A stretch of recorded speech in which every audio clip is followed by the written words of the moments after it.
Morning, honorable members of the European Parliament, dear ladies and gentlemen. On behalf of the Secretariat of the European Parliament Intergroup on Climate Change, Biodiversity and Sustainable Development, I'm very happy to welcome you to today's event, where we'll be addressing the role of bioeconomy in reaching the EU Green Deal targets.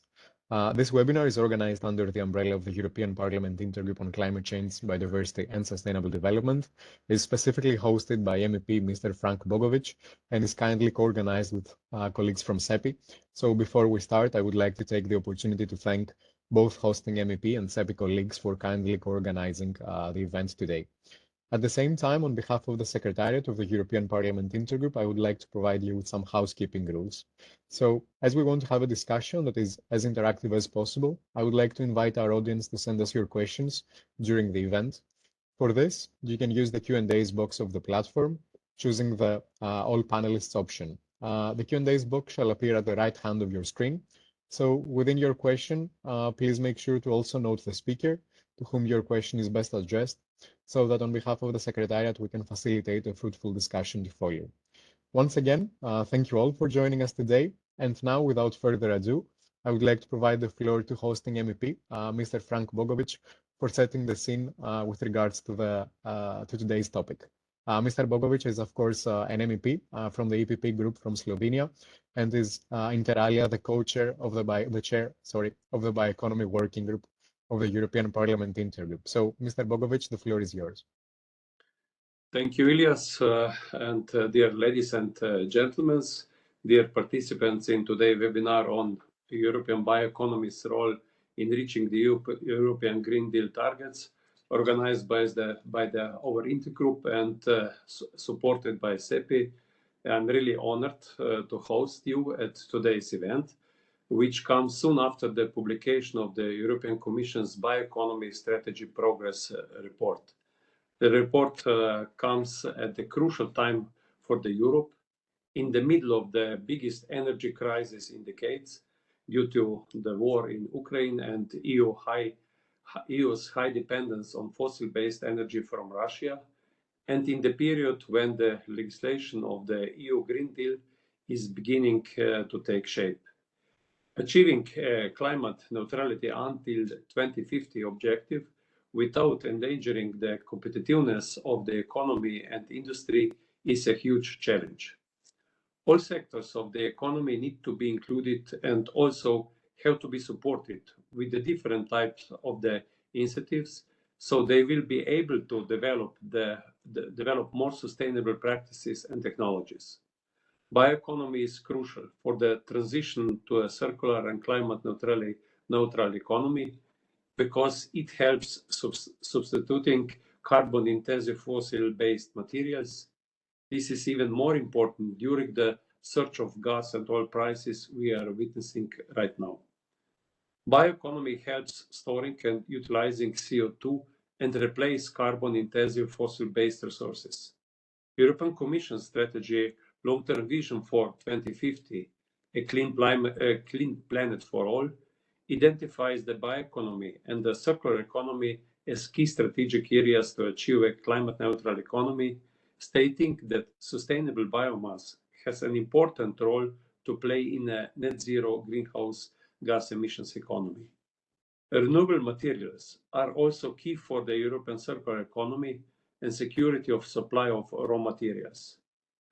One of such materials is wood and woody biomass, which still has an enormous potential in utilization in long-lived materials and products, for example, in buildings and furniture.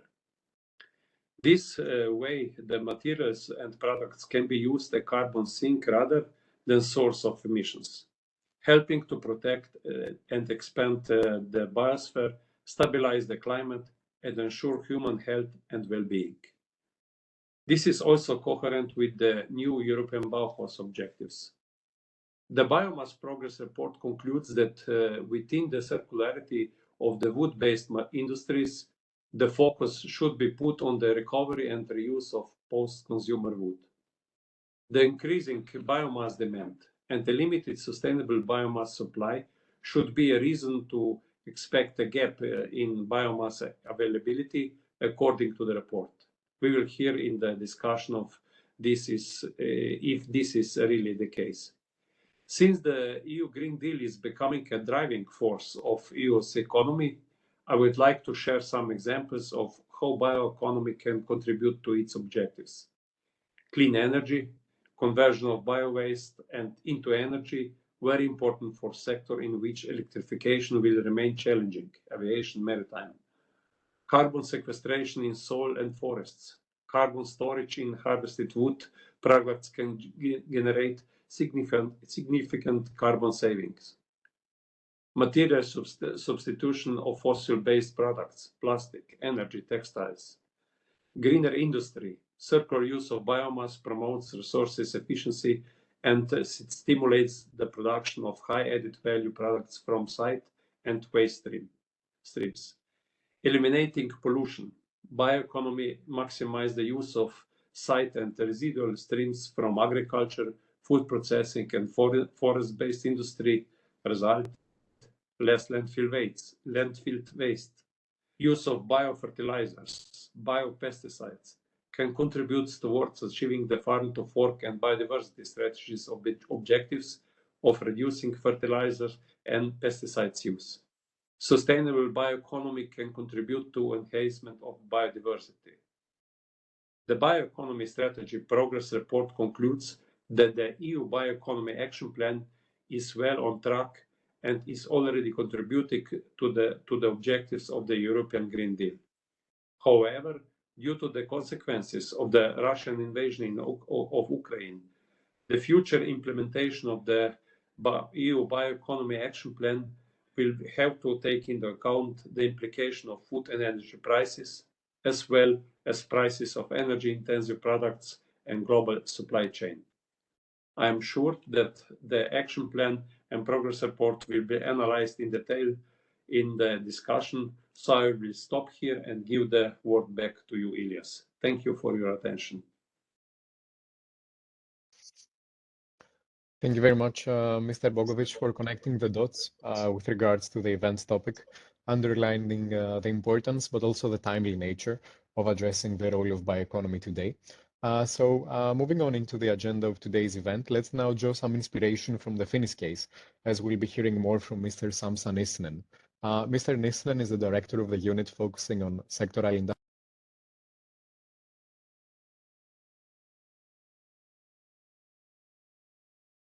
employment. Mr. Nissinen has worked in various management positions in the public sector for more than 15 years, after working in private sector for 10 years in research and development. So with such great experience, Mr. Nissinen, we're all very much looking forward to your keynote presentation on the updated Finnish national bioeconomy strategy and how, of course, it relates to the European strategy as well. Okay, thank you. First, I'd like to thank our host, MP Frank Bogovic, and organizers for this very timely event, and of course for inviting me. Honored to be here and really to give an overview of our Finnish updated bioeconomy strategy. We believe strongly that the bioeconomy contributes positively to tackling climate change and increasing competitiveness and for job creation. And in addition, in our current global situation, as we need to strengthen our resilience in Europe, bioeconomy can play a key role for both climate and security. So let's start. The Finnish bioeconomy strategy for 2014 was updated just recently to reflect the changes, first in the operating environment and also to reflect our program of Prime Minister Marin's government. And even though the previous strategy was quite successful and is still valid in many parts. And also as the EU's updated bioeconomy strategy and the Council conclusions stated that member states should update their bioeconomy strategy. So that's what we did. Few words on the process of the strategy. We had a very active steering group that steered the progress and made the decisions on specific objectives of the strategy. Then we had a coordination secretariat that was responsible for the practical progress. And then the role of the bioeconomy panel was really important with the representation from the stakeholders that acted as an advisory body. And this, of course, allowed a comprehensive dialogue with stakeholders and enabled them to commit also to the implementation phase of the strategy as we are facing towards that at the moment. In addition, we conducted several different studies and scenario models to map out the Finnish bioeconomy operating environment in depth, its threats and opportunities. But very important part in the very beginning of the process was to fully understand the links the bioeconomy strategy had with several other government strategies and policy programs, as well as European strategies. And we mapped out these strategies and took these account into the process, especially in Finland related to the use of national forest resources and climate and energy policy issues. And the way we see the aims of the EU's bioeconomy strategy are very well considered in the Finnish strategy, and overall the strategies are aligned and support each other. Then the ecological, social and economic sustainability of bioresources and biodiversity are really the key starting point for our whole strategy process. And the idea was to work with these areas and not to challenge them, these principles. And also important is to realize that the sustainability objectives and sustainability limits of the use of raw materials are largely defined in other strategies, forest resources in the forest strategy and side streams of agriculture in their own programs. So it was really important to have no contradictions between different strategies in Finland. Through the process, very early on, we realized that the other national strategies did not address the possibility of increasing bioeconomy's value added in a comprehensive manner. So that was our guiding principle. And the growth of the bioeconomy's value is also highly linked to the growth of Finnish economy as a whole. And most promising new areas, the way we see it, are really the wood-based biomaterials, which are also the key enablers of green transition of many European industries, whether that is chemicals, batteries, textiles, construction, or packaging. To put it in briefly, the main aim of the Finnish strategy has been the preparation of a systematic action plan for developing the bioeconomy's value added. And that has been a distinctive change to our previous strategy, where the main objective was to increase significantly the amount of bioeconomy's production. And in order to easier communicate our goals, of course, we need measurable targets, and the aim is to double the bioeconomy's value added by 2035, from 15% to 26% of GDP, and to do it in a sustainable way. And that is, of course, an ambitious target. The aim is that existing jobs need to be developed and new ones to be created. However, according to the scenarios, it would appear that the development will not significantly increase the number of jobs. Of course, the measures should ensure that the current number of jobs to be maintained at least, but it's really about the quality of the job, not just about the quantity. Then a few facts on Finland. The bioeconomy is really an exceptionally important sector in Finland, thanks to our, of course, rich renewable natural resources, but especially thanks to the expertise and industrial strengths. In 2019, it created value added of 26 billion euros. That is 13% of the value added generated in the national economy. Finland and Finnish businesses especially have invested heavily in research and innovation and sustainable bio-based technology solutions, and that is a key concept also in the strategy and the path that we are going to follow in the coming years. The forest sector has been the most important sector for some time, and although we see food sector and chemical industry in bioeconomy also growing. And of course, the strong role of the forest bioeconomy sets Finland apart from many other EU member states. Nevertheless, we see the wider bioeconomy to be of utmost importance also for us. Then on the strategic focus areas of the strategy, the measures of the strategy are divided under these 4 headings or topics. Higher value added from bioeconomy. Then we need a strong knowledge and technology base. We need competitive operating environment and need to work on the usability and sustainability of bioresources and other ecosystems. And of course, these topics and measures under these topics are heavily intertwined between each other. The strategy also includes sector-specific measures. Then my last slide, a few words on the individual measures, and just to give very brief examples. In order to increase the value added, one of the most important measures is to implement the national cross-sectoral R&D program on green transition of bioeconomy. In addition, we need strong support for the new innovative piloting and demonstration facilities for bioproducts, as well as the promotion of first industrial scale plants of their kind. Very important part of the strategy is to encourage regions to draw up their own bioeconomy action plans.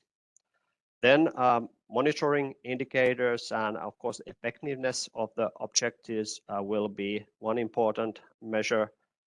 At the moment, bioeconomy is not currently separately compiled or monitored in a very comprehensive way, and then there is a separate assignment dealing with the statistical monitoring that will be carried out.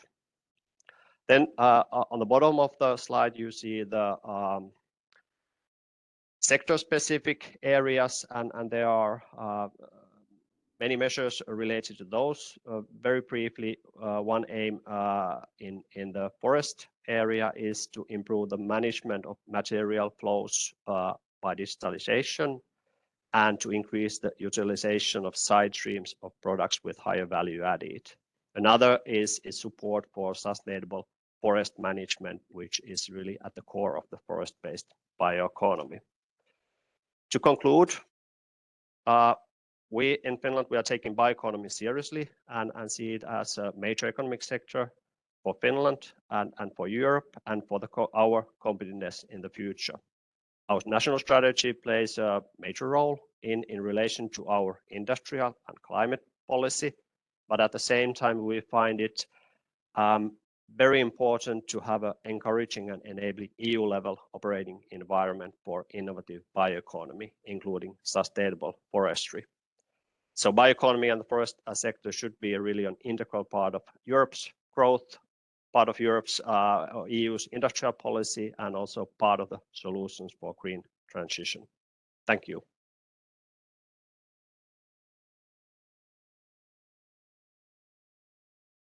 Thank you very much, Mr. Nissinen, for presenting us the updated Finnish bioeconomy strategy.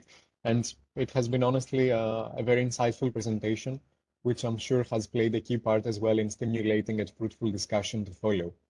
Specifically being technologically functioning, ecologically functioning, economically rational and socially sustainable. As you mentioned, I think that it is really ticking all the boxes when it comes to green transition, circularity, but also renewables, as mentioned within your presentation. So moving ahead, I'm delighted to introduce our excellent set of 4 panel speakers to follow, starting with Mr. Peter Verheim, who is the head of unit on food systems and bioeconomy at the European Commission and specifically at DG RTD since 2019. Mr. Verheim has also worked between 2010 and 2018 as head of unit for climate finance and deforestation at the European Commission. Also, previously as a member of cabinet for Commissioner Phil Hogan, where Mr. Verheim's portfolio included environment and climate change, growth and jobs, rural development, smart villages, and forestry, which, if I may comment, they're also relevant to today's topic. So it's with great pleasure welcoming you today. Also, we are accompanied by Ms. Marit Lindström, who's the director and chief economist at the Finnish Forest Industries Federation since 2017. Ms. Lindström, main areas of responsibilities are economic policy, industrial and energy policy, innovation policy, trade policy, but also information services, statistics, and research. So thank you very much for joining us as well on behalf of FFIF. We also have with us today Ms. Kelsey Perlman, who is a forest and climate campaigner at Fern since 2018. Ms. Perlman is also responsible for strategy development, resourcing, and implementation of climate campaigns. She's at the same moment as well the vice chair of the Civil Dialogue Group on Forestry and Cork, and represents Fern in the Climate Action Network, CAN, and EEB, the European Environmental Bureau. So I'm delighted to welcome you as well to our event and hear more as we progress about your key work and your point of view when it comes to the role of bioeconomy towards reaching the EU Green Deal targets. And then, of course, last but not least, I'm delighted to welcome Mr. Thomas Kreiser, who is the director of the Department of Forest Policy and Economics at the Ministry of Agriculture in the Czech Republic. I think I can speak on behalf of MP Mr. Bogovic as well to highlight that we're very much looking forward to hearing more from Mr. Kreiser as well as we progress about any key opportunities ahead, specifically when it comes to how is bioeconomy positioned within the Czech presidency priorities coming up very soon. So on this note, I would like to once again thank all of our panel speakers to follow. And perhaps we can start with the first general question, starting with Mr. Verheim. As I would like to ask you, what do you think is the role of bioeconomy overall in reaching the EU Green Deal ambition and targets? Thank you very much, Elias, and good morning to also Franz Bogovic, honorable members of the European Parliament, dear colleagues and participants. The timing for your event could not have been better, Elias. I think, as Franz Bogovic indicated, we have just released our progress report on the EU bioeconomy strategy. Hence, this event organized is very much appreciated. On your question, just as an introduction, I can only confirm what previous speakers have said. In principle, we are of the view that indeed the bioeconomy can make a vital contribution to the objectives of the European Green Deal, to farm to fork strategy and objectives, to biodiversity objectives, to climate objectives, energy objectives, to various of these objectives. At the same time, it is a challenging way forward. Yeah, if we want to meet all of these targets at the same time, we have to do it better than today.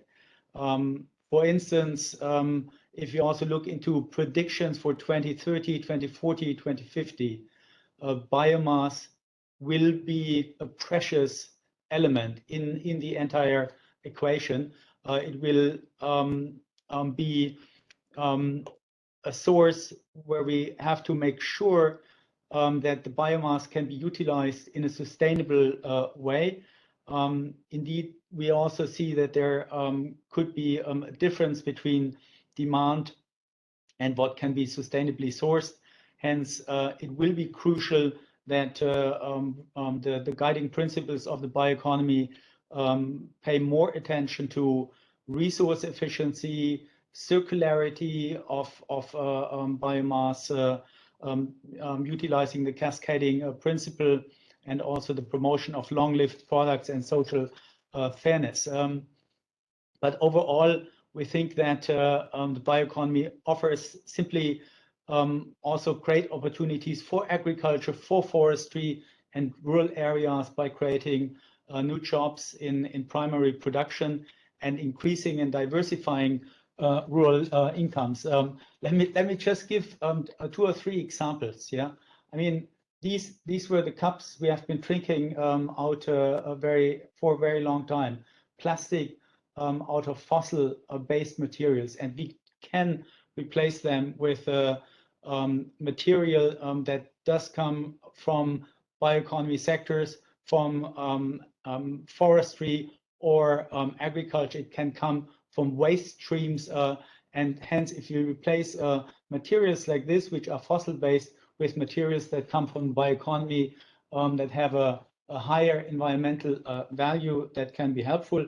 Or in other examples, I have shown that various times a T-shirt from the European Forestry Institute made out of celluloses simply. This is another example which can replace textiles that are often plastic-based. It can have a better environmental footprint, and it can also create new value chains in rural areas where the forestry biomass is found and where agricultural biomass is found. A third example I would like to mention is packaging material that is produced from straw, which is an agricultural side stream, which can have very similar characteristics like styrofoam, which today is utilized very often, which is fossil-based. And this replacement can again generate environmental benefits, but also create new jobs in rural areas. So these are just a few examples for the beginning. Thank you. Back to you. Thank you very much, Mr. Wertheim, and this has really been spot on. So thank you very much for your remarks. Actually, on this note, I'd be happy to also receive all panelists' thoughts on this question, so setting the scene with regards to today's panel discussion. So I'll just follow the sequence of speakers in the agenda, turning to Ms. Lindstrom to also ask you what you think is the role of bioeconomy towards reaching the EU Green Deal targets. Thank you, Ilias. Good morning, everyone. Mr. Frank Bogovic, dear colleagues in the panel, and you all in the audience. I'm representing forest industries in Finland, but also we are a member in SEPI. So I would like to take a point to the role of bioeconomy from this perspective, the perspective of forest-based industries. Over the years, the forest industries have established a unique industrial ecosystem where all harvested wood is used in a resource-efficient way by numerous industries. As already we have in Europe 139 biorefineries, for example, operating in our sector across Europe. And we believe that we still have untapped potential to use our 900 industrial sites as platform to partner with other European industrial ecosystems and to green them as well. European forests and the forest-based sector can provide net zero CO2 emissions solutions to global climate challenge on a vast scale. And this is outlined, for example, in forest-based industries vision for 2050, which you may know. Our goal in that is to help decarbonize Europe 2050 by substituting critical or CO2 intensive raw materials and fossil energy with forest-based alternatives. And that is our main contribution. The wood-based industries currently represent 20% of manufacturing enterprises in EU. And when it comes to discussion of value added, like Mr. Nissinen brought up in Finland's case, in European level, that added value currently is 143 billion euros. And we have created 4 million jobs in the EU economy already. I appreciate Mr. Bogovic's introduction to the COVID crisis and also the Ukrainian war at the moment. These events have demonstrated our resilience as well, as our industry's contribution is very much made in Europe, if you like to put it that way. Our production is sourced, manufactured, and recycled in Europe with European technology. So Europe must increase the EU's strategic autonomy, right, and replace imported critical fossil intensive materials and goods. So there is one very important channel for European forest industries to contribute. Innovations and circularity of wood-based bioproducts were also mentioned, and this I think is very important. We have and we will introduce promising technologies and innovation to enhance circularity of bio-based materials and products on industrial scale. Our goal in SEPI members and in European forest industries is to become hub for the European bioeconomy.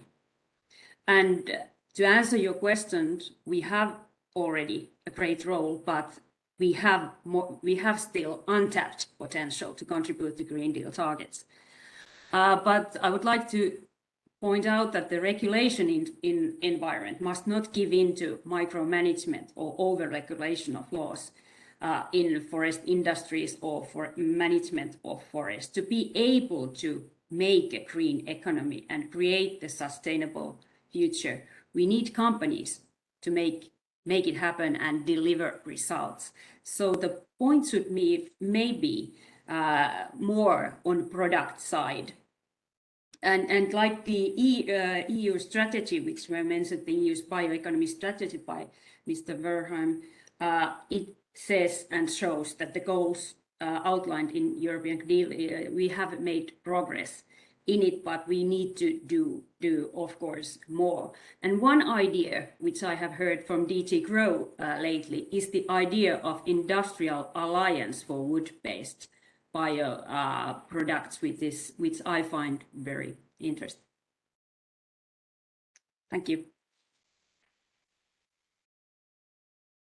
Thank you very much, Ms. Lindström, with regards to highlighting the FFIF's vision, but also key contribution on this topic and opportunities ahead. Any intro thoughts on this, perhaps Ms. Perlman as well, on the role of bioeconomy overall? Sure. So thanks a lot for the invitation, Mr. Bogovic, and hello to my other fellow panelists. So yeah, there's already been some very interesting things that were raised by some of the other speakers. I was quite happy to hear Mr. Bogovic talk about the question of supply. I think that's quite an important thing to keep in mind. 94% of the wood that we produce is domestically used. The rest of it is being exported, and we're clearly seeing environmental degradation also being caused by forestry practices. So we need to definitely keep in mind the idea of a limit that is there.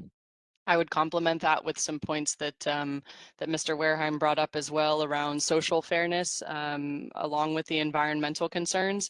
So when I think about the role of the bioeconomy, I like the term bioeconomies more than bioeconomy. I feel that there's been an unfortunate shortcut that's been made in our understanding of what a bioeconomy can be, and that's normally synonymous with wood production. And I think that we saw that as well when we looked at the pie chart that was shown when looking at the future of the bioeconomy. And to me, the role of bioeconomies are to move towards economic futures for foresters and for forest managers that are preserving their livelihoods, which I think should be a central discussion. We're hearing that employment is stagnating, but for the most part, it's actually decreasing quite heavily, and our resources are being challenged over the long term. So developing bioeconomies that are sustainable, that's going to necessitate looking at the impacts of our current practices, the declining resilience of our forests that we're seeing in light of increasing climate impacts, and thinking about what tools will allow us to achieve strong environmental sustainability while also increasing the quality of employment and reining in activities to within the carrying capacity of our planet. And I think that is no small task. I think it's incredibly difficult. And to do this, the forest economy needs to look a little bit like a healthy ecosystem. So we need to have a diversity of services and jobs. I think we can have a lot more research around what alternative economic futures can look like for the sector. We should have more comprehensive assessments on what innovative jobs in forestry actually look like. That could be less intensive timber production, things like close to nature forestry, but also looking at recreation, looking at monitoring and training, which is desperately needed across the forestry sector, and developing pathways that are leaning much more on regenerative practices to address the employment issue and sustainable use of resources together. So I think yes, we probably need to ask questions about demand, not eliminating the use of wood. So I hope people can hear me clearly on that point. But thinking about ways of profiting from other types of ecosystem services, understanding that we are approaching a ceiling that will start affecting the resilience of forests across Europe. So because this is an introductory point, I'll keep the comment short, but the role of the biodiversity of the bioeconomy should bring diversity to our existing landscapes, to our existing practices, and to employment in the forestry sector so that we better adapt to a warming climate. And this will require different incentives than the ones we have today, which I would say are actually putting billions towards things like bioenergy production, or only looking at the sort of end products that we have in our chain. And we need to diversify that focus, probably through more regulation. Thank you.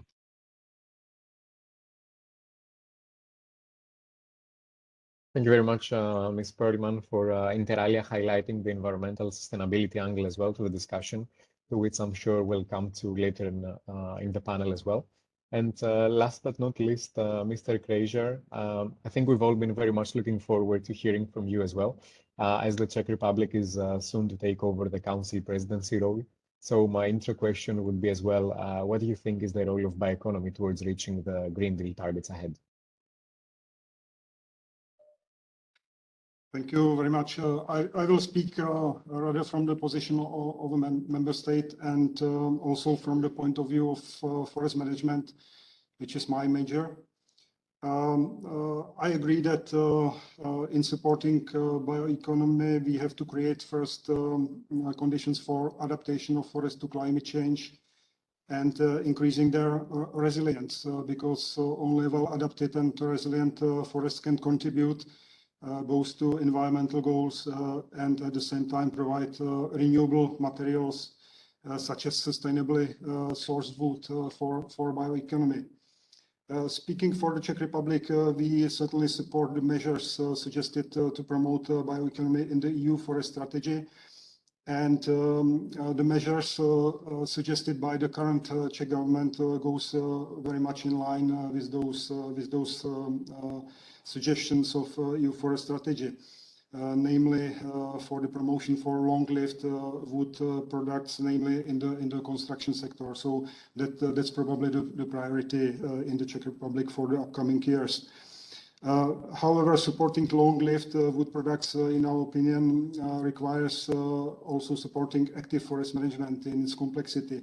That, of course, generates also materials for other end uses, including energy generation. And it's important to keep in mind that at the moment, only 63% of the annual increment in the EU is really harvested and used. So one task would be also to keep the managed forest area in the European Union, and let's say to provide certainty to investors in forest-based industries in terms of future supply of raw materials. In our case, when you produce the forest biomass for energy generation, it's normally a byproduct. So it's a byproduct of production of industrial wood and its processing. So it's not produced on its own. So while our forest management is regulated by, for example, forest management planning, we also ensure sustainability of supplies of raw material for energy generation. However, seeing the current developments in the forest and the challenges linked to climate change, which is in our case manifested especially by droughts and bark beetle calamities, it may have a rather serious impact on the future management. So we have to look very closely at the future planning and to have a clear idea of what our forests can provide in future in terms of raw material. So at the moment, if we look very closely on drafting a new, let's say, wood policy at the government level, including various ministries, and that comprehensive wood policy should address both supply and demand side for wood and forest biomass in a medium-term horizon. taking into account both production potential of our forests and development of traditional and innovative utilization of wood. And I think it's a necessary basis for investments in forest-based industries in the horizon of 15 to 30 years, because our forests are changing. The tree species composition will change, age structure, also silviculture approaches for sure. So it has to be reflected. I always mention very useful country-led initiatives. So in that forum, I would like to draw attention to the current initiative of European Wood Policy Platform, the abbreviation WoodPop, which has been initiated and currently chaired by Austria and Finland, and that can facilitate cooperation among important decision makers and promote the use of wood as a critical source and serve as a platform for meeting of scientists, policymakers, practitioners to find the best solution for the wood-based sector in the future. Maybe getting back to your last question, so our presidency, I'm of course not responsible for all sectors which are included in bioeconomy. We are mostly responsible for implementation of EU forest strategy. So we would like, of course, contribute to the discussion on bioeconomy part, and it will probably be one of the themes of our EU Directors General's meeting, which will be organized in October in Prague as a part of informal events. But I have to also mention many legislative proposals which are now on the table, and we will for sure continue their negotiations. That's especially package Fit for 55. I would like to mention revision of Renewable Energy Directive, including sustainability definitions criteria, discussion about cascading principle, which is quite important. And which we are in principle supporting. But as I said, and I think that the role of member states concerning cascading principles is mostly in avoiding, let's say, market distortive, harmful incentives. So that might be one direction in the discussion. And yes, I think that impacts of this legislation and their negotiation within our presidency will be direct or indirect on bioeconomy as well. So maybe that's for the beginning, and I will be happy to answer questions. Thank you very much, Mr. Krejcir. And this is actually allowing me to do a nice bridge there with my point here, because I wanted to also remind attendees to send questions via the platform for the Q&A session to follow. So participants can do that via using the Q&As box of the platform that should appear at the right-hand side of your screen. Now, having received a kind reminder from my colleague Regine at the office that we're running slightly late in terms of timing, I'll just have to be a little stricter with panelists concerning time management. But I would like to seamlessly turn to Mr. Verheim. And it seems that the discussion has focused a lot on the present and the future, but I think it would be worth to also look back into how has the bioeconomy contributed so far to the objectives of the Green Deal. And this is, of course, very much related to, as we heard, the publication of the Bioeconomy Strategy Progress Report that came out a couple of weeks ago. So it would be with pleasure to hear more from you as well on this question. Thank you very much, Elias. And if I can ask Regina to show a few slides. We, as you have indicated, we have just released the progress report on the EU bioeconomy last week. It was adopted by the Commission in written procedure, and it's a report to the member states and the European Parliament. Has two objectives. On the one hand, to report on the progress of the implementation of the 2018 EU bioeconomy strategy, as well as the general progress of the bioeconomy in Europe. I think we have already heard many very promising examples, and we see that there is a lot of progress, a lot of momentum on the bioeconomy in the member states, also in many regions. And the second objective is to frame the bioeconomy within the new policy context, the European Green Deal. The next slide just shows that Regina, the next slide, please, which shows that our bioeconomy policy is basically this year a teenager. We have a decade of EU bioeconomy policy and actions. The first strategy was adopted in 2012. Then in 2018, we had a completely updated strategy, which was much more holistic, and it was co-created with DG Agriculture, DG Environment, DG Climate Action, the JRC, DG Grow, and DG Mare, and other services. Then the European Green Deal came in 2019, and we had Council conclusions adopted on the bioeconomy in the end of 2019, and they requested us to deliver this progress report, which we have now presented last week. Let me just, in a nutshell, with the next slide, please, say that give a few facts on the progress report. First of all, on the lower left-hand side, let me remind you of our definition of the bioeconomy. We argue that it encompasses all sectors, associated services and investment that produce, use, process, distribute, or consume biological resources, including the services. And that is very important because the services, the ecosystem services, can also be a very important basis to engage in new activities, economic activities. As such, we see also the bioeconomy not only as an enabler of the European Green Deal, but also as a result of the Green Deal, if we want to make the transition from a fossil-based economy to an economy which is carbon neutral. The findings of the progress report, it will not surprise you that we argue that we are by and large on track. We see a lot of good delivery on many of the actions. We have 14 specific actions outlined in the strategy.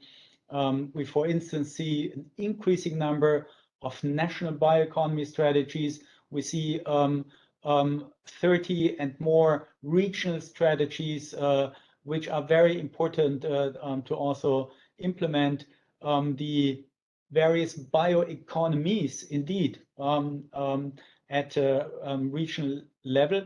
And we also argue that the bioeconomy is a crucial policy because it contributes to the European Green Deal, enables sustainable, just transition pathways to climate neutral and nature positive 2050.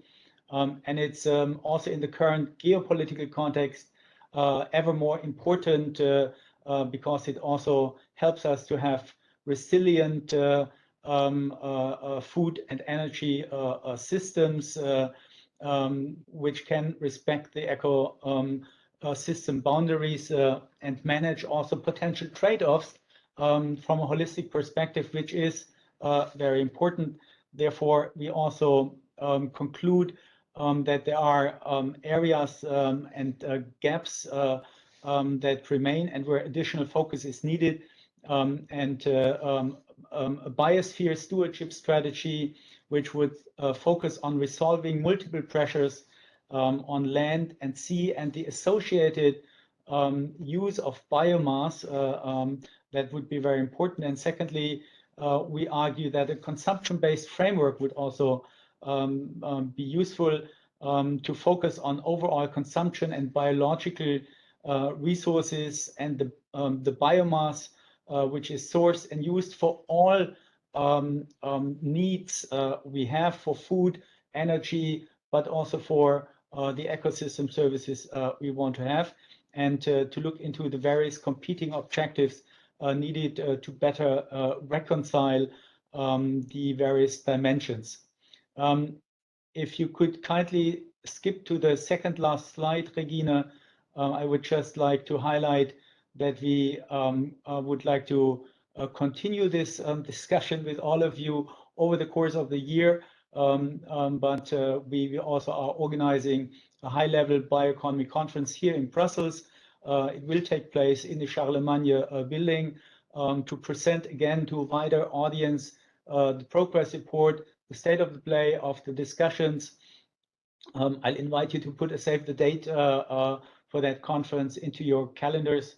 The first announcement for the conference will be online in the coming weeks. So the 6th and the 7th of October here in Brussels, Charlemagne live meeting and conference on the bioeconomy conference. Thank you. Back to you, Elias.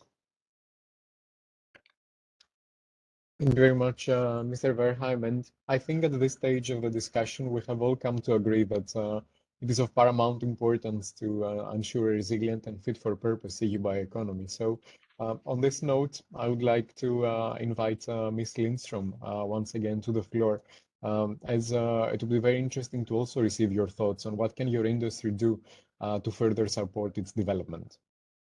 Yes, thank you. Well, the global market for forest industry products is growing strongly.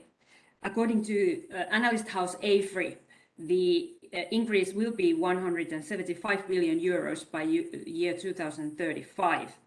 And the growth will be driven, among other things, population growth, urbanization, as well as the need for circular economy solutions and emission reductions, as we all know. How I see it is, and how we in Finland see this, is that the winners in tomorrow's sustainable economy will be wood-based products ranging from microscopic nanocellulose to massive construction element in buildings. And in the carbon neutral future, we will dress in wood fiber derived textiles, eat and drink from fossil-free containers, and power our vehicles and cars with bio-based fuels and biocarbon-based batteries. All these are examples of R&D and innovation activity of Finnish companies, and also in Sweden there are very interesting initiatives on this front. All of this is, of course, fine with us, and we are in excellent position to compete on international market with our know-how and sustainable economic solution. However, like I earlier said, it requires that the EU and also in Finland national level lawmaking is not fall into over-regulation. What we want really is green market economy, not green planned economy, to be able that the companies can make the solutions, and for that companies must rely on predictability of the investment environment and equal ground rules. What I'm a bit worried about is that the EU's industrial strategy doesn't recognize the role of bioeconomy. It's not attached to it, and this needs to be changed. We long for the use of forest resources, biodiversity issues, climate and energy policy, industrial policy to go hand in hand rather than separately, and even worse, challenging and questioning the basic principles of each other. And this is quite nicely put on how Mr. Nissinen introduced in Finnish National Bioeconomy Strategy, that these are trying to direct to the same direction. What we in Finnish forest industries have, what we can do to this purpose is that we have drawn a climate roadmap, which leads to climate neutrality in Finland as early as 2035. That's very ambitious. It's 15 years earlier than the rest of Europe. When we turn this vision into reality, and we have used research institutes to calculate all this, it is possible to increase carbon stock found by forests and drive the emissions of our factories to zero at the same time as our wood-based products benefit the climate.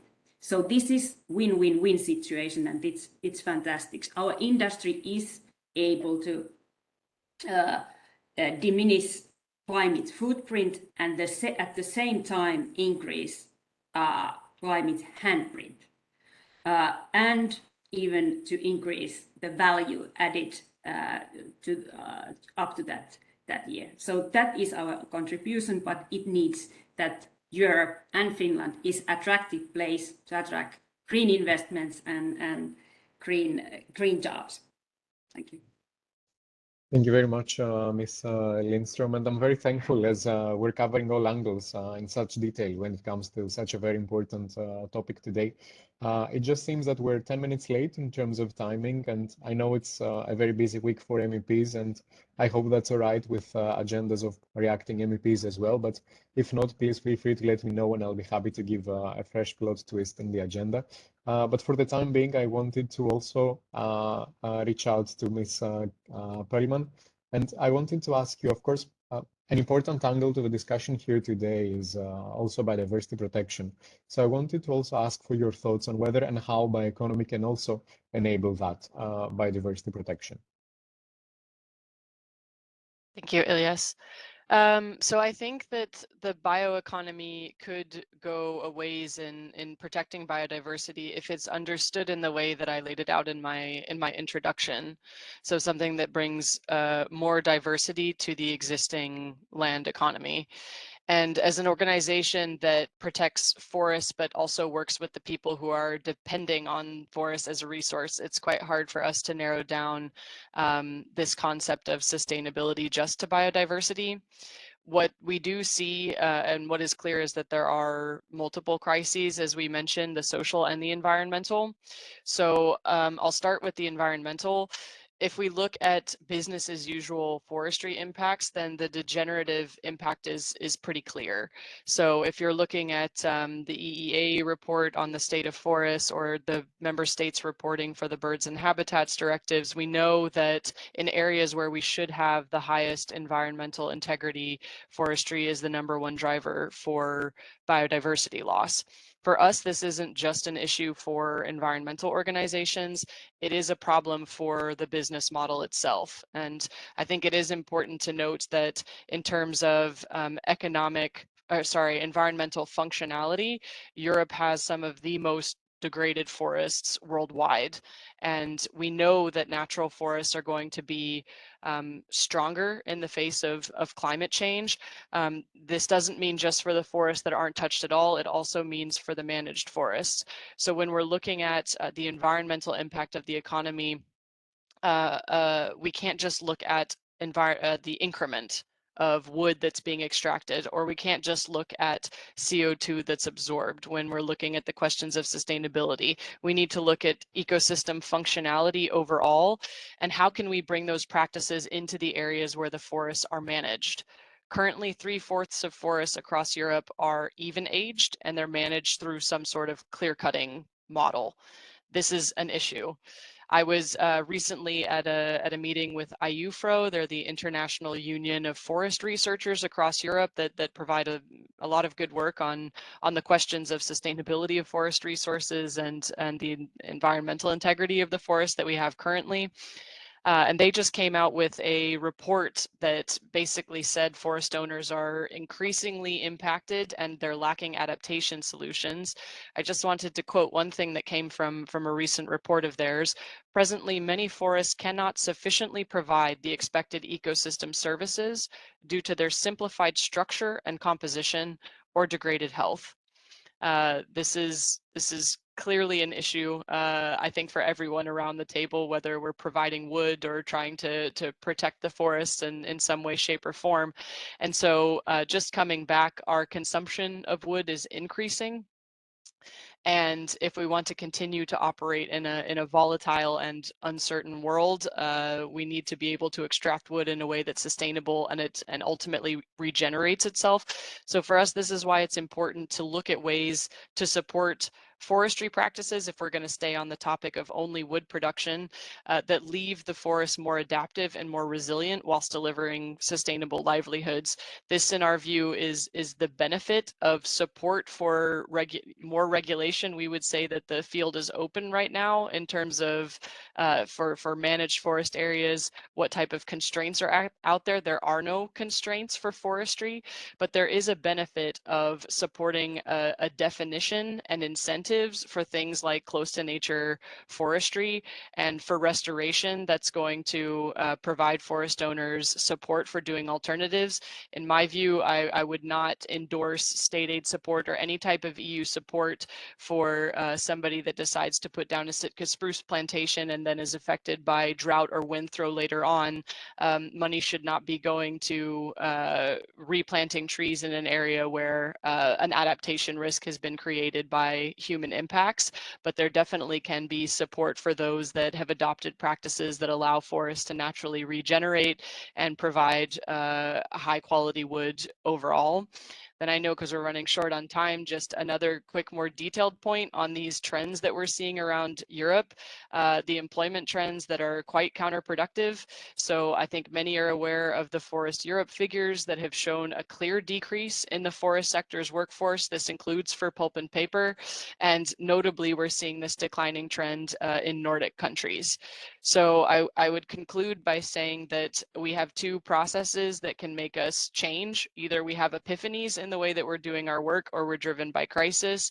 Here we're talking about the bioeconomy with a threat of a 50-50 chance of passing the 1.5 degree temperature threshold in the next 5 years. So clearly we're being moved by crisis, and we're waiting for support for some of those new innovative practices. I do think we can shift towards a more regenerative sector, but we need to meaningfully invest in that bottom slide that we saw from our Finnish colleague about what are the sustainability limits. So I think this means a lot of investment in the new monitoring proposal that's coming forward that would be able to show us the limits of the certain practices that we have now, as well as working on the development of indicators for sustainable forest management, which currently we are not able to prove in Europe.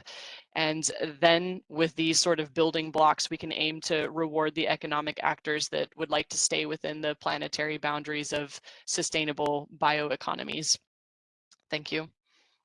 Thank you very much, Ms. Bergman. And actually, all this vision takes us seamlessly into implementation and support from EU member states. So I wanted to reach out to Mr. Kreiser and ask you, how do you think that member states can create an enabling environment and support the so much needed assistance for a bio-based change?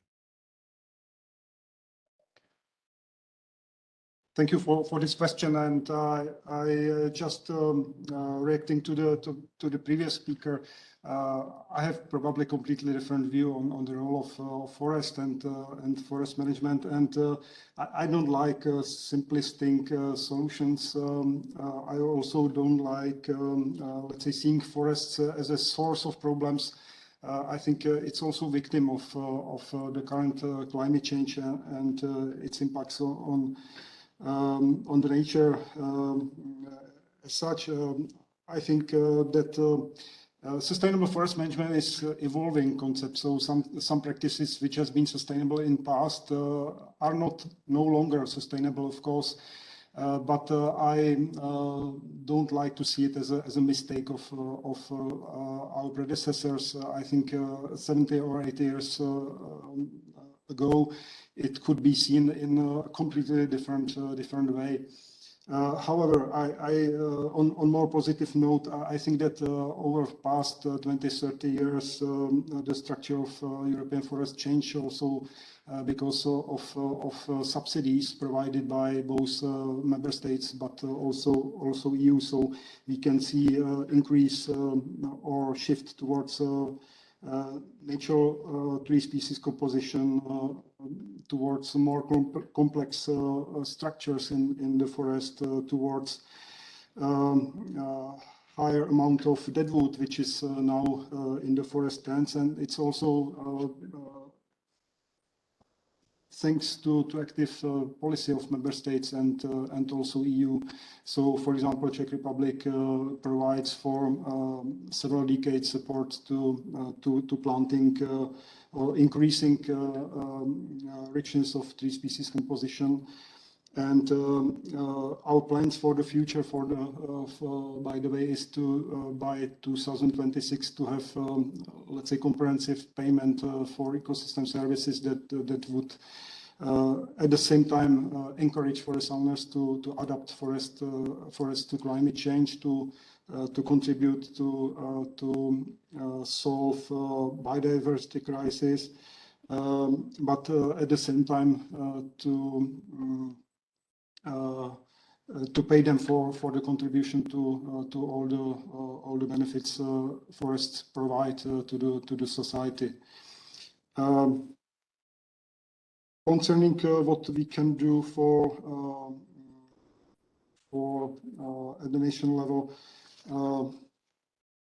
for the let's say support of bioeconomy, I already mentioned that what we need mostly is the comprehensive wood policy, both at the demand and supply side. I would like just mention several examples of current activities which we successfully implemented at the national level.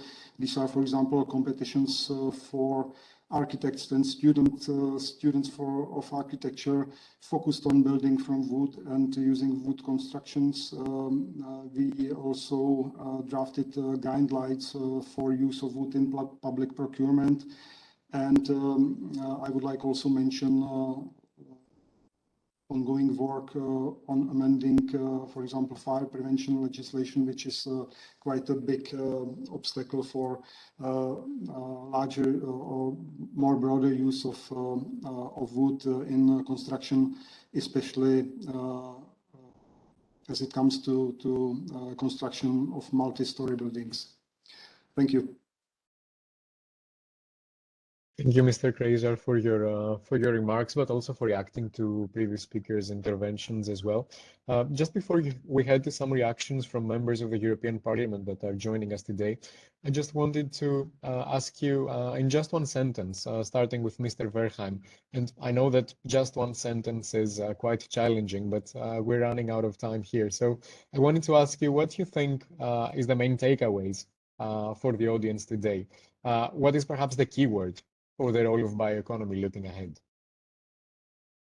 Thank you, Elias. I would simply say there are many opportunities associated with the bioeconomy. What the previous speaker said also provides, for instance, a lot of links to the new European Bauhaus initiative, construction with wood. And this is only one of the many examples we have heard.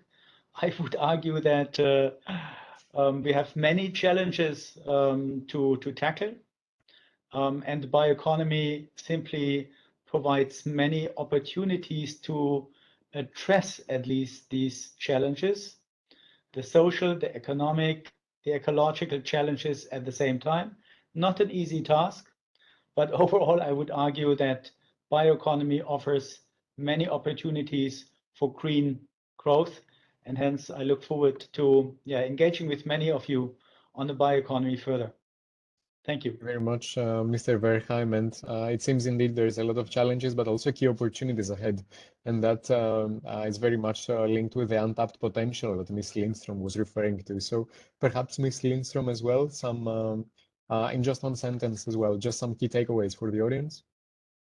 I would attribute to Mahatma Gandhi. We want to be the change that we wish to see in the world.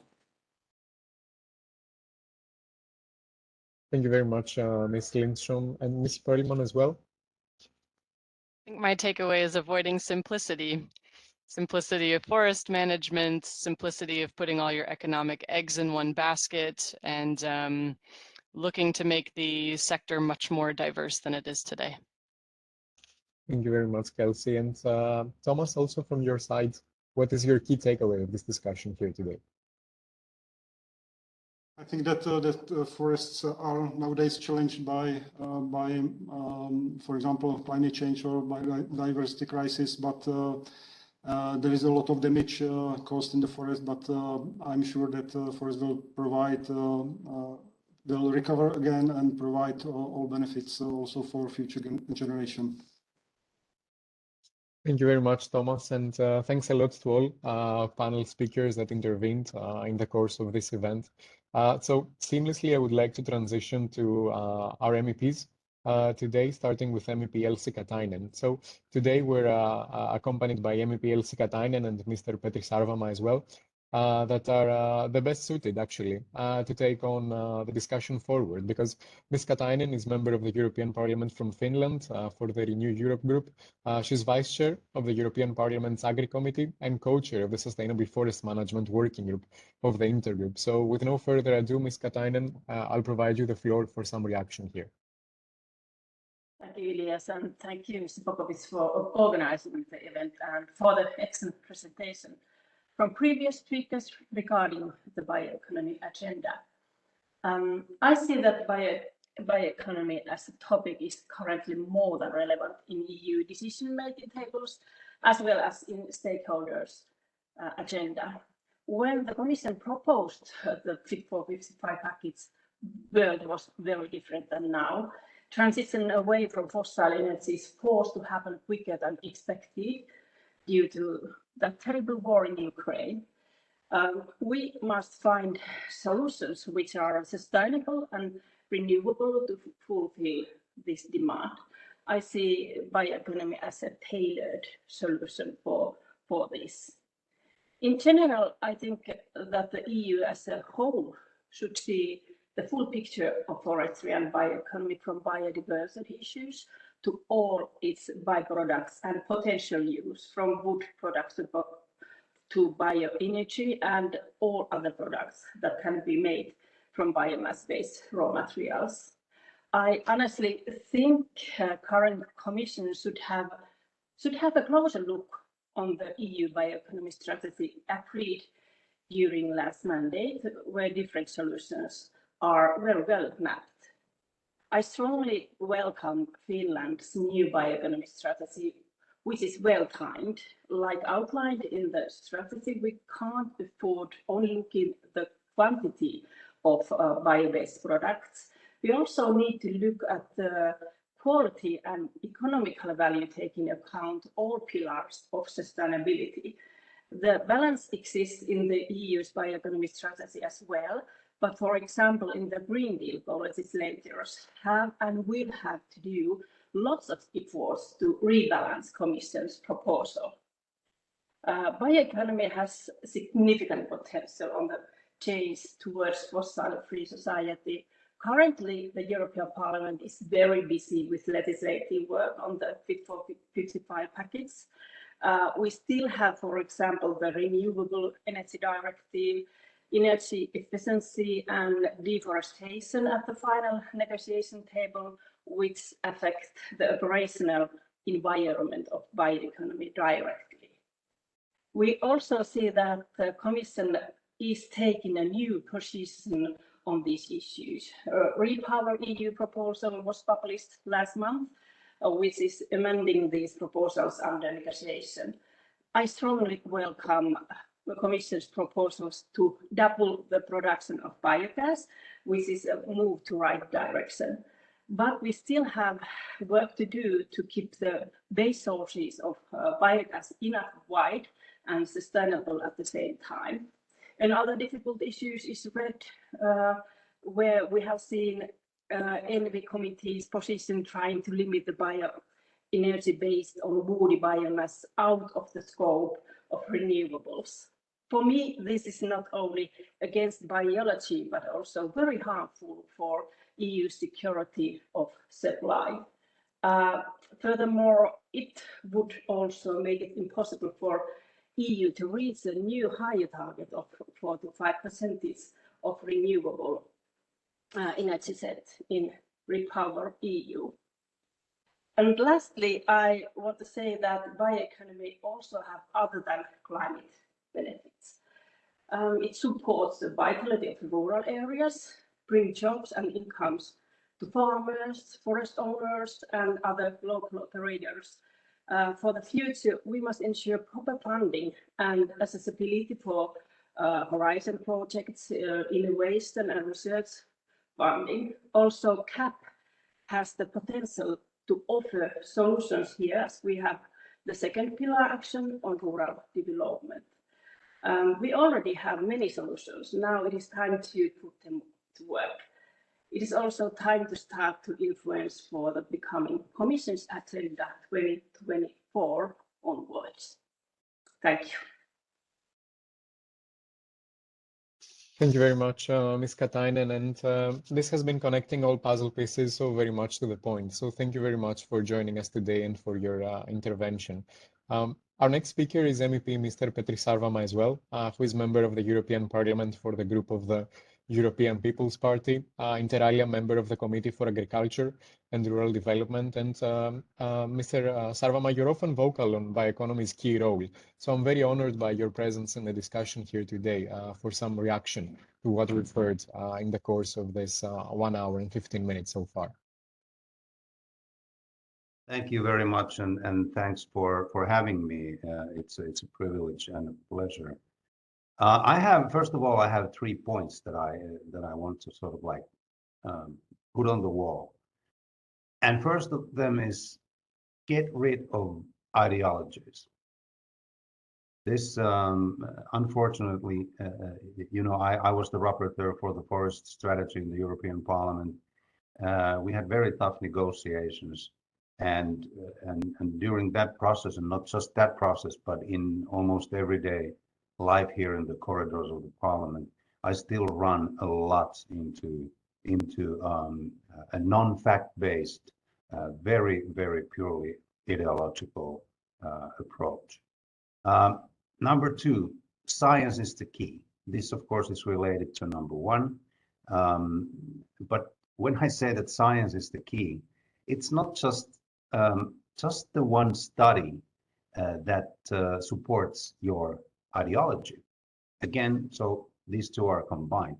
I run into this as well all the time in the files that I'm negotiating on, amendments, and especially it looks like only the side that is very heavily emphasizing the environmental aspects are using the studies that fit into their political goals. And I don't see this happening actually on the other side of the fence. By the other side of the fence, by the way, and this is it because it's good that, for example, Kelsey mentioned that as her the takeaway from this seminar is that get rid of simplicity. And so by the other side of the fence, what I mean is, in this case, not the ones who are purely advocating the economic impacts, but those of us who would like to have the balance between the environmental, the economic, and the social aspects. And I have seen this this camp losing power over the past years, and the other camp, which is heavily emphasizing one of the 3 elements of this holy pyramid that we used to have much stronger, but now it's questioned from many fronts. So and then number 3, and again, of course, related to 1 and 2, get the facts right. Just yesterday, I had the pleasure of having a couple of very important discussions. One of them was with one of the perm reps here in Brussels, and that person told me how just a few days before, a very prominent key decision maker, if I would say, had said that, you know, we have to stop, and this is a quote, we have to stop you people burning logs up in the north. So, I mean, can we please get the facts right? And this has a lot to do with with the theme that we have today, the bioeconomy. It has everything to do with this. And so my message here is that we simply have to get the Renewable Energy Directive revision right in this coming fall when we have it in the plenary. And also, Madam Katainen was referring to the vote by ENVI committee here. So I would say that we actually need more bioeconomy in Europe, and definitely not less. And here it's very interesting. If I take just two, not exact quotes, but something that was said by Mr. Krejcar from the Czech Republic earlier today. I think he had a very important point. He said that that only well-managed, resilient forests can really contribute to bioeconomy. And what this means to me, of course, is that sustainable forest management plays an absolutely crucial role in doing this. And sustainable forest management, as such, is also questioned again. So we'll see what the Commission will come up with when redefining everything.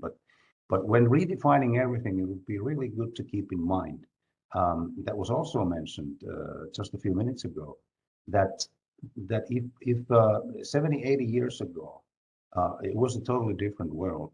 But I mean, let's imagine that they had done what the Commission now wants us to do. I mean, can you imagine what the forests would look like in Europe? Now, we hear a lot of talk about how Europe has the forests are in the most terrible condition in the world. This is simply not true. This is unbelievable to say this because, first of all, where are the forests in Europe? And here we come to a very interesting point that Kelsey Perlman made, when she said that 3/4 of European forests are managed, even aged, and with some form of clear cutting. Well, let's do some math. 75% of European forests. That's roughly, I mean, maybe we have even a little bit more than 75%, but that's in 2 member states. In 2 member states. So this must be referring to the 2 member states. So if the forests were not managed for the last 80, 100 years, by doing what they did, they would look very much like the forests, for example, in Russia, because we're talking about the same boreal forests, exactly the same forests in Sweden, in Finland, and in Russia. Can you please look at the state that the Russian forests are in? But they are simply not managed at all. And what is the potential of Russian forests? What would be the potential of Russian forests to contribute to the Green Deal if Russia was a member of the European Union? Thank God it's not. But I mean, can we please have some, at least some decency in making these comparisons? The goals of Green Deal would be simply impossible to achieve without harnessing smart and sustainable bioeconomy that again can be done by sustainable forest management. Or, of course, it can be achieved, the goals of the Green Deal can be achieved by forcing and repressing the member states to do what is the common knowledge nowadays, which again goes back to my points number 1, 2, and 3. But that would be at the expense of huge, not just economic, but also subsidiarity losses in the European Union. And again, we go back to this circle, doing sustainable bioeconomy needs innovations. Innovations need companies. Companies need investments. So this is what it is. But because, and this should be, by the way, to me, this should be a no-brainer. But for some reasons, it is not. And I think the reasons are exactly the one. First of all, my point number 1 is ideologies. This is very ideology-based discussion that we have combined with pure ignorance and then spiced up with fundamentalist views. So this going like this, we will not get the best possible result, neither for the environment in Europe, neither for the climate action, and definitely not for the economies of the European Union member states. So this is how I see this equation, and by practicing this this elevator speech, I can see that I'm getting less and less actually patient and more direct in my words. But I hope you can bear with that today. Thank you very much. Thank you very much, Mr. Sarvamaa, for making these points and highlighting the key role, but also the need for bioeconomy in Europe. And looking into the agenda right next, we also have a video message from MEP Mr. Schmidt-Bauer, who couldn't make it live for today's discussion, but being so committed on the topic has kindly shared with us her video message intervention. So I hope you enjoy this to follow very soon.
Thank you very much to MEP Ms. Schmidt-Bauer and her team for this video message intervention. And I hope that depending on your internet quality, the messages of Ms. Schmidt-Bauer's intervention were well received.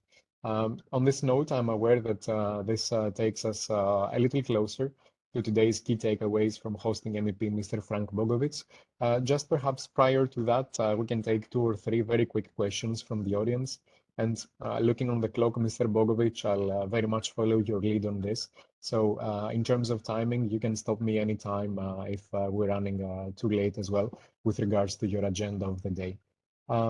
Maybe just one first question from the Q&A's box that I can read out for speakers to react is, what about the role of wood-based carbon storage products also in light of the climate ambition? So I'm wondering if Mr. Verheim or Ms. Lindstrom from FFIF or any other speaker would be keen on taking this one. I didn't quite hear the question, Yes. but it was like short-term products versus long-term. Yeah. This reads on the role of wood-based carbon storage products, also in light of the climate ambition. Yeah.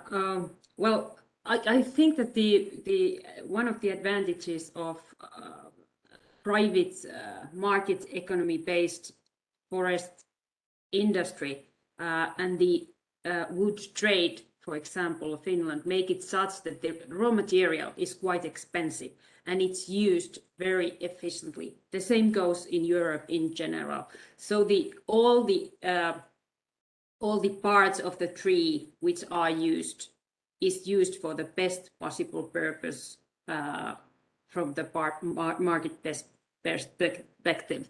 So those products which are long-term carbon storage, for example, housing elements, are done for that purpose, and then the other parts of the tree which can't be used for that type of purposes can be used for material base for cellulose, and then, for example, the hygiene products, which are short-lived products, but it's definitely needed for purposes, and luckily those are not long-term products. Thank you very much, Ms. Lindstrom. Any other speaker perhaps interested in coming in on this question? Yes, Mr. Verheim. Very, very briefly, I mean, in principle, yes, the longer lived the products can be, the better it will be for the climate. And I think we already have heard many good examples, but research innovation also have a important role to play to develop also the use of long-lived products from the bioeconomy that meet the many criteria, and there I think yeah, more work needs to be done also from research innovation point of view. Thank you very much. And maybe Mr. Verheim, just to serve as a follow-up question, but also as a teaser, what shall we expect from the high-level bioeconomy conference to be held in Brussels later in autumn? This conference simply will try to yes, bring the progress report to the attention of a very big audience. We want to use it as a forum with all of the EU institutions to take stock of past achievements, the present challenges, and also forward-looking pathways and policy options for the bioeconomy. Thank you very much, Mr. Verheim. And turning to Ms. Lindstrom, I also wanted to ask you, well, as we previously heard, Finland has just launched its new bioeconomy strategy. Is there any key points that have been taken up in this framework that you, as an industry representative, I would like to highlight as indispensable for the growth of bio-based industries? There are lots of good things, and we participated also to that work. And one of the outcomes which Mr. Nissinen also introduced in his speech is this that the focus of the strategy is not the amount, the increase of the amount of production anymore, but the value added on that perspective. I mentioned that it's important that the private companies which make innovations and do actually the outcomes and with the investment can create better future, that they have the market-based role, and then the strategies and public sector and politicians and decision makers create that type of environment that serves this purpose for sustainable green growth. And in that perspective, I find this national bioeconomy strategy very good, that what industry and the owners of forest industry companies underline, that as there is so much legislation and so many strategies, that they would go to one direction, which I already earlier mentioned, and that is taken account in this national bioeconomy strategy. Also, the R&D aspect is underlined quite well in that. Thank you very much, Ms. Lindström. And any other speaker, perhaps, who would like to react on this question, perhaps? Yes, Ms. Bergman? Yes, so basically thinking about how to enable long-lived wood products, I think is a very valuable thing to do. I also think that starts with sort of incentives for the management practices that ends up producing a larger diameter wood. I think I can also take that to clarify some of the statements that were made a little bit earlier, specifically about the report that I referenced about 3/4 of forestry being managed through clear cuts. That came from a journal, Forestry, very well known and respected, looking at the amount of continuous cover forestry that was adopted across Europe, and the levels are very low. We know that this type of practice can eventually produce higher diameter wood. Of course, there would obviously be some residues that could be used for bioenergy or other purposes, but it would definitely shift the form of production. Which I think would be very, very helpful in this discussion to move away from where the current incentives are, which are the production of short-lived wood products. And I hope that I'm not understood to be the ideologue that's in this room. I've been quoting some statements from IUFRO, from Forest Europe, from very well-respected journals to be able to have a conversation not about leaving forests untouched, and I do certainly think a certain amount should be left for biodiversity, but we're having a conversation here about the right way to be able to transform forest management, which I think has been a relatively constructive discussion up until this point, and I think that to be able to use the different academic journals that I've referenced is the basis of having a science-based discussion where we can eventually talk about how to improve the market for everyone, including the planet. So definitely think there are other ways we can establish incentives to produce longer lived wood products than the way the current regulation is standing now. Thank you.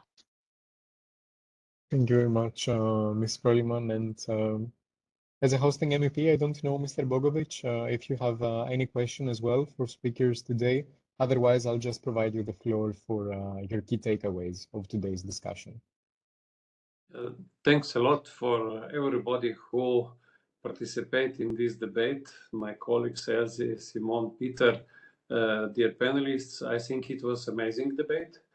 And we pointed out very clearly that we have clear answers on climate changes and challenges through our Green Deal agenda, and also what happened to all of us, that we are faced with new challenges due to COVID crisis, due to this Russian aggression on Ukraine. And in COVID crisis, we added to the two magic words, green and digital, that we need also resilient Europe. And now, when we are faced with this Russian aggression, we also start to speak about security, military, food, energy security, also food, energy poverty. And so we can all see that quality, sustainable forest management and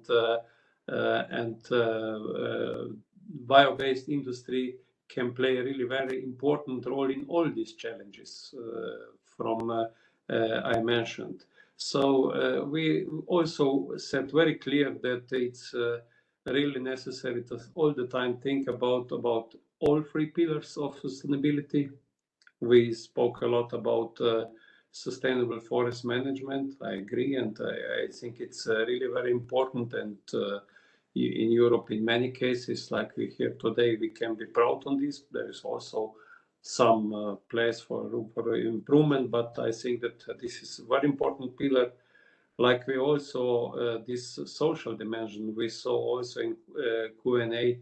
Mr. Javier from Zamora, I think he explained to us what it means if rural areas if they lost 40% of population. So I think the importance of forest management, bio-based industry is very important for this, that people stay in rural areas, that we have people in rural areas, not wolves, just wolves and bears.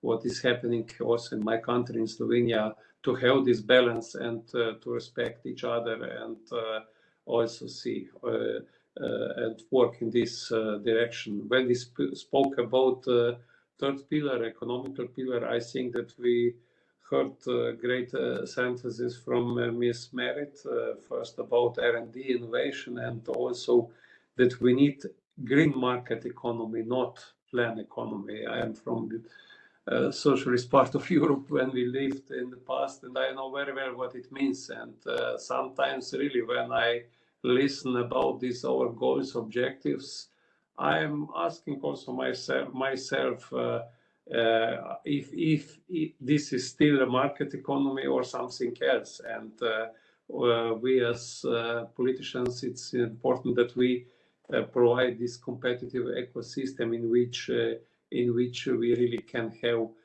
all this opportunity for business sector and also market economy. So from my side, I thanks for this great debate. I think that today debate was not ideologically based. It was really quality debate from all these angles, because as we heard, we need big diversification, and also if there is big diversification, many goals, it's necessary to involve in this debate all stakeholders and go in this right direction. So that's from my side. Thanks for this today's debate. It was a really great honor to host such a quality event. And thank you, Ilias, and to you and to your team to organizing this event. Thank you very much, Ms. Bogovic, and of course to all speakers that joined today's discussion. And of course, a big thanks goes out to Regine on behalf of the Secretariat of the EP Intergroup for taking the lead there with regards to all the necessary steps of the event organization. So on behalf of the Secretariat of the Intergroup, I'm very much looking forward to continuing the discussion on the key role of bioeconomy in the future.